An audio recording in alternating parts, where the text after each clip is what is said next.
good morning, band members. Once again, I am Mr. Rogers, band director at Sonora Elementary School for the Bobcat Band. Welcome to Freaky Friday, everybody. You know, typically on these Freaky Fridays, we're not using our band instruments. Today, you will need your instrument. So right now, go ahead and pause the video, head over, get your instrument, and come back. Go ahead and pause the video right now.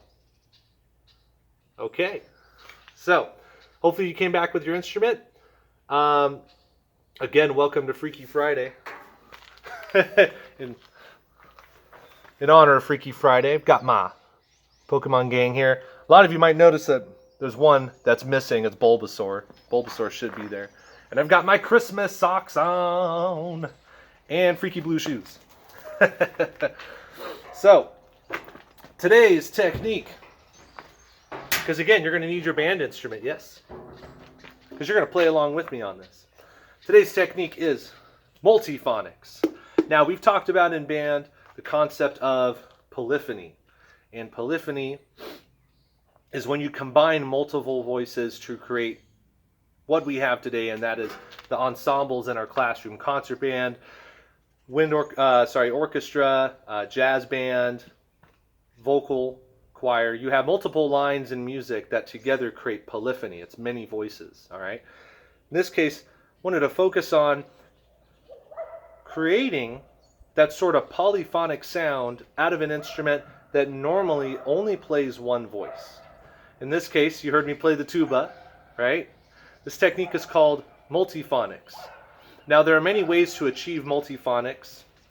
There's one way of using overtones to play a certain pitch, but to breathe a certain way where you're also gaining certain pitches above it, and it creates sort of like a distorted sound. There are ways of buzzing your lips while, say, like playing into the flute, right?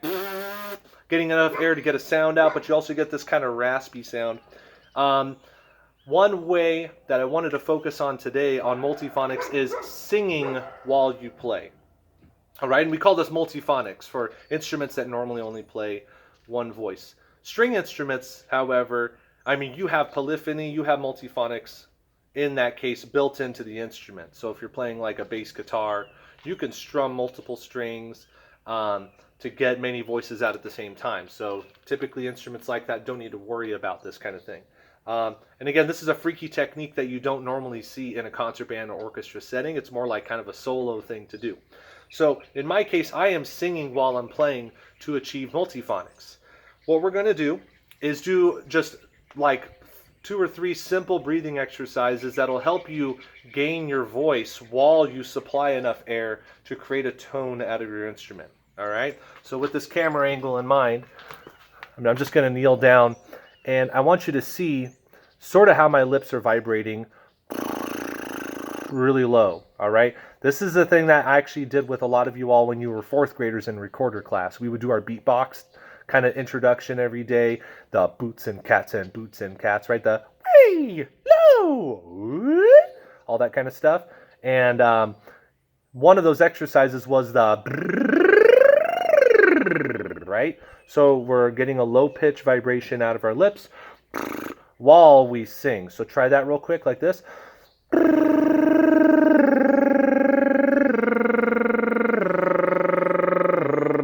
Try to gain as many pitches as you can and try to get as low as you can.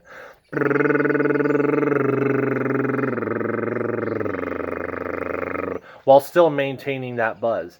This is going to help our tuba and trombone and baritone players in particular. Having that low vibration still while singing above it. Now try to be a little more forceful with the air. Because you're going to need a lot of air to get the tone out of your instrument, right?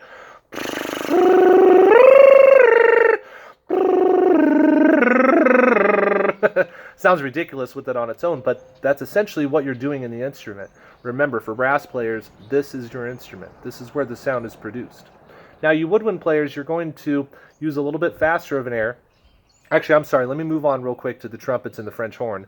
In this case, you're going to want that sort of embouchure. You're still going to articulate with ta to get that ignition switch turned. But at the same time, try to sing above the pitch that you're getting from your lips. So when I'm going kind of that pitch right there. So I'm going to sing above that.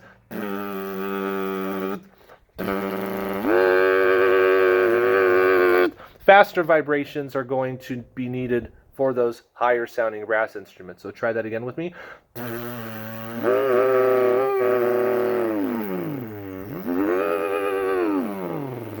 Any pitch will do. What you'll notice, everybody, is what's really difficult to do with multiphonics is singing louder. Singing lower. What's really difficult is singing lower than the pitch you're producing with your lips.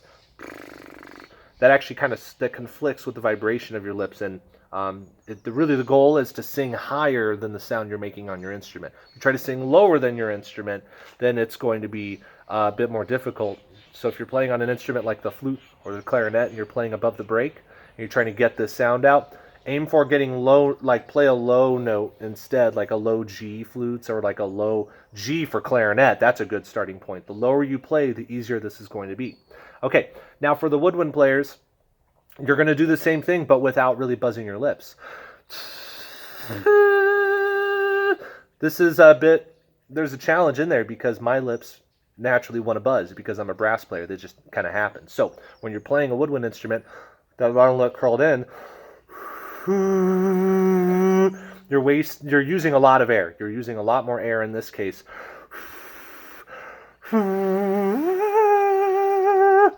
Sounds kind of quivery from my perspective, but when you're doing that into the woodwind instrument, you're just using a lot of just endless air supply.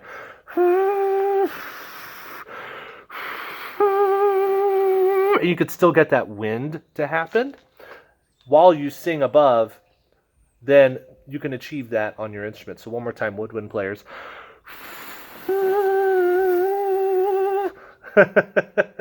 Bit more difficult for the reeded instruments. So with that, we're going to transfer to like maybe our mouthpiece, saxes, and clarinet. Clarinets, keep your mouthpiece on the barrel. Saxes, keep your mouthpiece on the neck. You're going to take that off your instrument right now. Brass players, just your mouthpiece. That's all you need, okay? Then flautists, flute players, go ahead and just use the head joint.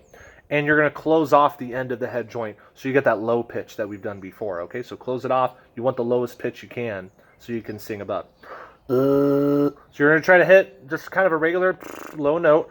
Now try to do a glissando, brass players. Same thing, woodwinds. You can how we breathe and how we can bring the embouchure in. Make sure the top teeth are still touching the mouthpiece, clarinets, all right? You got to make sure that's there. And when you play, you're going to bend.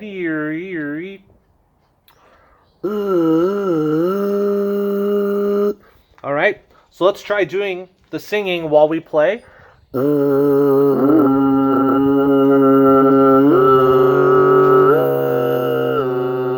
You're going to keep the air supply constant.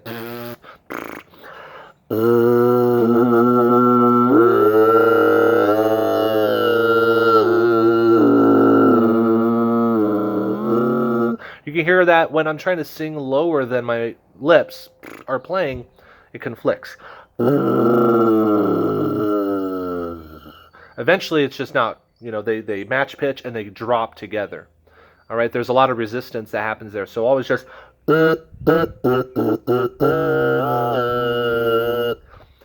try to sing above the note that you're playing. Pretty freaky stuff, right? So when you transfer this to the instrument, go ahead and put it all together right now, everybody. When you're playing, really try to aim for any low note, like your low concert B flat.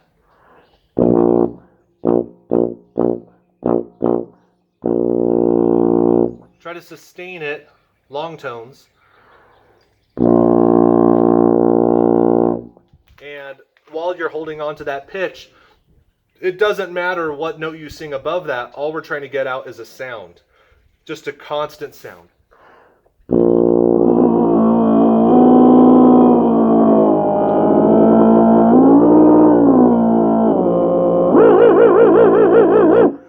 Right? So any pitch above that is totally fine. once you get to that point, you can focus in on specific notes. So you could play a note, say, if you wanted to play your concert B flat above that, go back down to the low one. Get the sound of the higher one in your head. Da, da. You're going to sing it on your own. Go ahead. La. Now play the low version.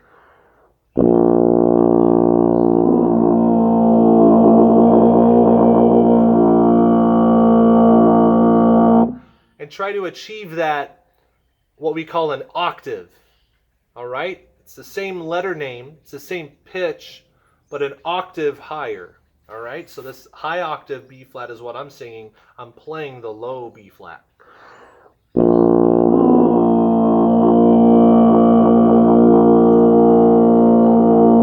And if you can get that comfortably, now you can move.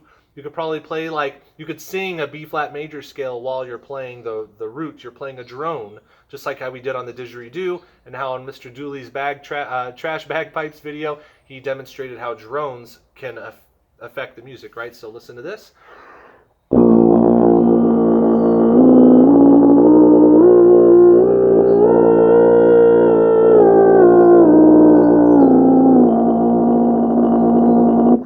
Sometimes you're going to sound a little flat on the instrument, or in this case, my voice, my pitch below sounded flat because I wasn't using enough air to support that drone. So let me do that again.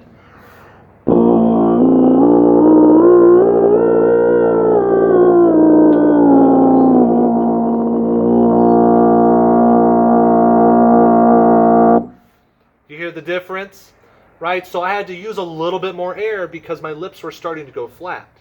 So keep that in mind. If you feel like some of your pitches, you're like, well, I'm singing it right. I'm singing the scale, but it just doesn't sound in tune with my drone below. Then you need to use more air support probably and fix your embouchure, because when you're singing, when you're doing multiphonics, your embouchure is going to have a tendency of dropping out, right? So you're having to split your attention between two techniques, singing and the vibration, or in this case for woodwinds, just a seamless air supply to get that really nice tone out of the instrument.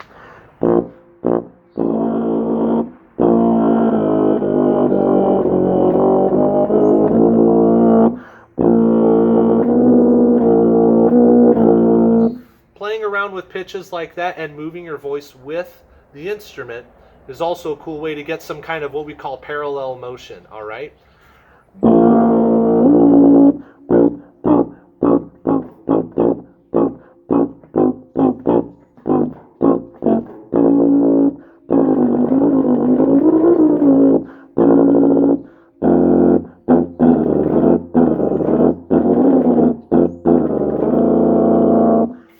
So there you have it. There's multiphonics, everybody. Play around with this technique and just work on it. Find a sound that you really enjoy making. This is one of my favorites right here.